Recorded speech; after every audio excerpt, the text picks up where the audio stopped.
அனைவருக்கும் வணக்கம் மாணவர்களே. அதாவது நம்மளுடைய அறிவாலையும் நம்மளுடைய திறமையினாலையும் மற்றவர்களை எப்போதுமே வெல்ல முடியும். ஆனாலும் வன்முறையினாலும் பிற எந்த செயல்களின் மூலமாகவும் மற்றவர்களை நம்ம அணுகுவதும் அவர்களை வெற்றி பெற நினைப்பதும் தவறான ஒரு செயல். இன்னைக்கு ஒரு புதிதான ஒரு பாடலை நம்ம ஒன்று பார்க்க போறோம். புத்தியை தீட்டு அப்படிங்கிற ஒரு பாடல். அதை எழுதினது பார்த்தீங்கன்னா ஆலங்குடி சோமு. அவருடைய பெயர்லேயே தெரியுது, அவர் பிறந்த ஊர் தான் ஆலங்குடி. அது சிவகங்கை மாவட்டத்திலே இருக்கிறது. ஆலங்குடி என்ற ஊரிலே பிறந்திருக்கிறார். திரைப்பட பாடல், அதாவது திரைப்பட பாடல் ஆசிரியராக புகழ்பெற்றவராக இருந்திருக்கிறார் ஆலங்குடி சோமு அவர்கள் தமிழ்நாடு அரசினுடைய கலைமாமணி விருது அப்படிங்கிற ஒரு விருதையும் வாங்கியிருக்கிறார். அதாவது பொதுவாகவே வே ராமலிங்கனார் எழுதிய பாடல்லையே கத்தியின்றி ரத்தமின்றி யுத்தம் ஒன்று வருகுது அப்படிங்கிற ஒரு அருமையான பாடல் வருகிறது. கத்தியும் இல்லாம யுத்தமும் செய்யாம ஒரு போர் எப்படி நடக்கும் அப்படின்னு அவருடைய காந்தியடிகளினுடைய அகிம்சை முறைக்காக எழுதப்பட்ட பாடல். அது போன்ற அற்புதமான பாடல்களை எல்லாம் கேட்டிருக்கிறோம். இது ஒரு திரை இசை பாடல். இதன் மூலமாக என்ன கருத்துக்களை அவர் சொல்ல வருகிறார் என்பதையும் நம்ம பார்க்கலாம்.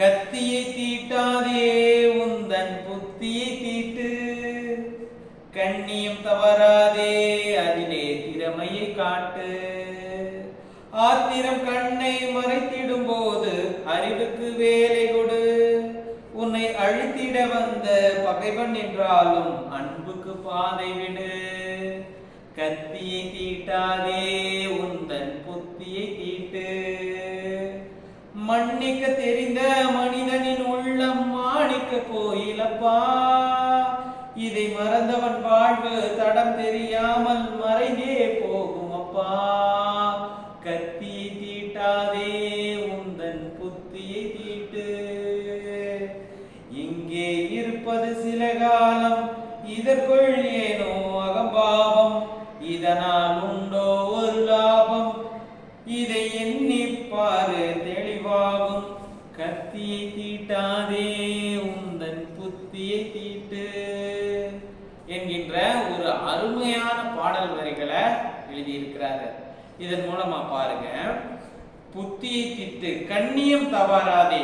சரியா, ஒவ்வொருத்தருக்கும் நம்ம ஒரு சில செயல்களை நம்ம செய்யக்கூடாது அப்படின்னு இருக்கும். சரியா, அந்த செயல்களை நம்ம எப்போதும் செய்யவே கூடாது. செய்யக்கூடாத செயல்களை செய்யவே கூடாது. சான்றோர் பழிக்கும் செயல்களை, பயப்படும் செயல்களை நம்ம எப்போதும் செய்யவே கூடாது.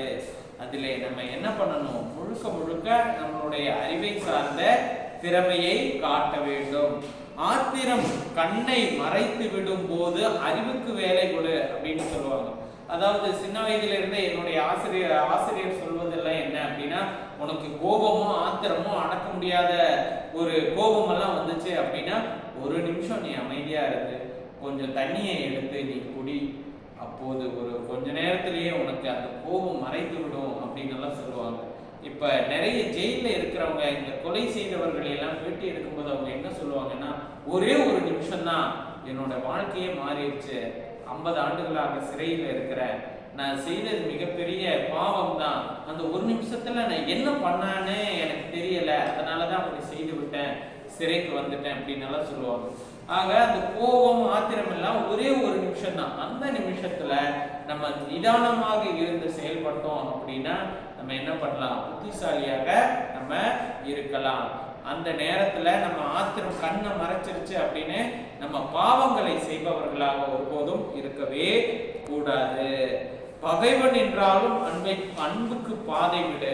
நமக்கு எப்பேற்பட்ட, அதாவது காந்தியடிகள் பிறந்த மண் இந்த மண், ஒரு கண்ணத்தை அறைந்தாலும் மறு கண்ணத்தை காட்டு அப்படின்னு எல்லாம் சொல்லுவாங்க. அதுபோல பகைவனாக இருந்தாலும் கூட அவனுக்கு அன்பாலே பாதை விடு.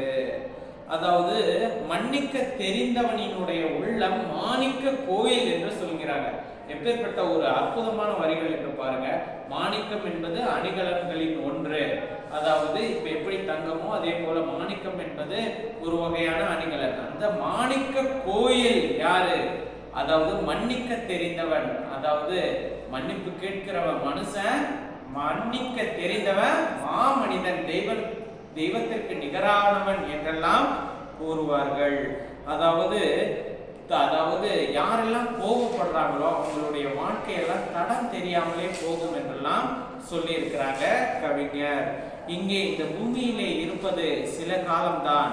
ஆனால் நம்ம ஏன் அகம்பாவம், நான் தான் அப்படிங்கிற ஒரு அகம்பாவத்தோடு இருக்கவே கூடாது. இதனால யாருக்காச்சும் ஏதாவது ஒரு லாபம் உண்டோ?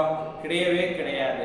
இதை முழுக்க இந்த பாடல் வரிகளை எண்ணி பார்த்தால் நமக்கே புரியும். ஆகவே கவிஞர் கூறியதை போல நம்மளுடைய புத்தியைத்தான் தீட்டணுமே தவிர கத்தியை தீட்டுவதை விட்டுவிட வேண்டும்.